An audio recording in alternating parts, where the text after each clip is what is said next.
kahanga-hangang katangian ni Jesus ay ang nagmamahal at nagbibigay ng walang kondisyon.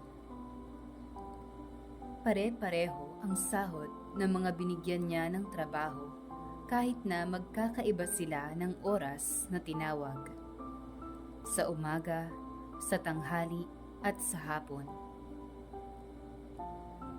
Pare-pareho man ang upa sa mga manggagawa, tapat pa rin siya sa pinag-usapan.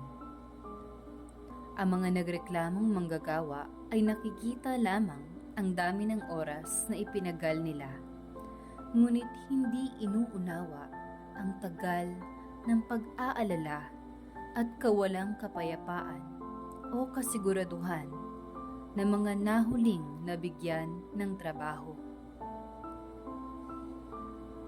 Ang pamamaraan ng Diyos ay iba sa pamamaraan natin. Limitado ang ating nakikita at basehan. Iba ang Diyos.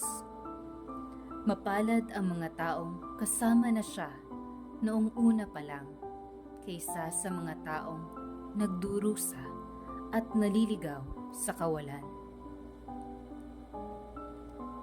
Ang Panginoon ay maawain at mapagbigay.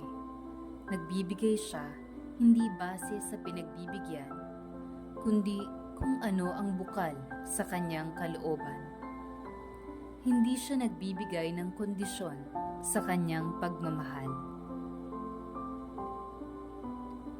Naway matularan natin ang halimbawa ni Jesus na hindi nagbibilang at hindi naghahanap ng kapalit sa kanyang pagmamahal at pagbibigay.